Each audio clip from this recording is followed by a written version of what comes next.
So, sa may mga ganitong portable sewing machine, hindi talaga siya, hindi ko talaga siya advisable na bumili kayo ng mga ganito.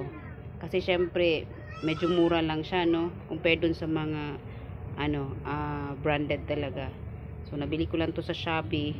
Ngayon, ang naging problema niya, so, hindi na siya gumagana. Hindi siya sa charger, kasi nakailang palit na ako ng charger.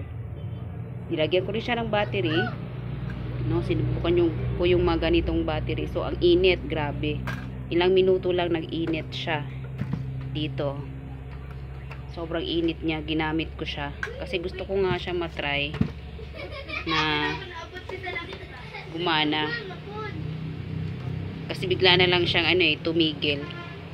Ngayon, ang problema, hindi na siya magamit. So, hindi talaga siya worth. So, ayan, gumagana pa siya. Ayan. Nakasaksak yan. Ayan. So, ang problema nito, pag itatry mo na siya, diba, na off. Yan na naman. So, ito talaga yung mga sakit ng mga So, ang hirap niyang i-troubleshoot. Ang hirap niya talaga. Nagamit ko naman siya ng siguro mga kulang-kulang isang taon, pero hindi naman yan yung lagi akong nananahi. Maganda sana siya kasi ayan may maraming siyang tahi. Ayan So nung unang bili ko sa kanya, first try ko sa kanya, ang ganda talaga, maganda siya.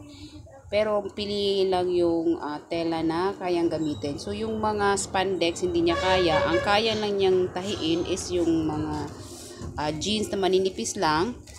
Kagaya itong mga Canadian na tela, yung mga ganito. Yan, yung mga school uniform kaya niyan tahiin. Pero yun nga lang, ang problema, hindi nga siya tumatagal. So, ito yung pedal niya. So, tingnan natin na. I-try natin siya isaksak sa likod. So, ayan, nakasaksak na siya.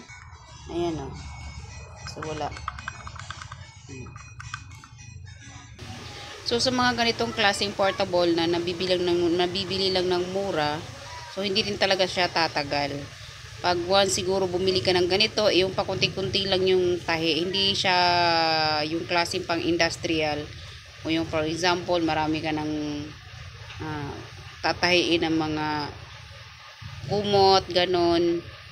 Yung lang talaga nito, yung mga minor repair lang sa mga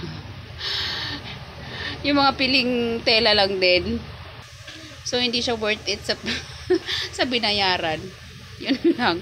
So, product review. Kung kayo ay nagbabalak sa mga ganitong klaseng portable sewing machine, well, ma-advise ko is yung na lang, mga branded like Singer, Brother, yung mga mamahalin talaga. Kasi, yun ay talagang maglalast talaga compared sa ganito.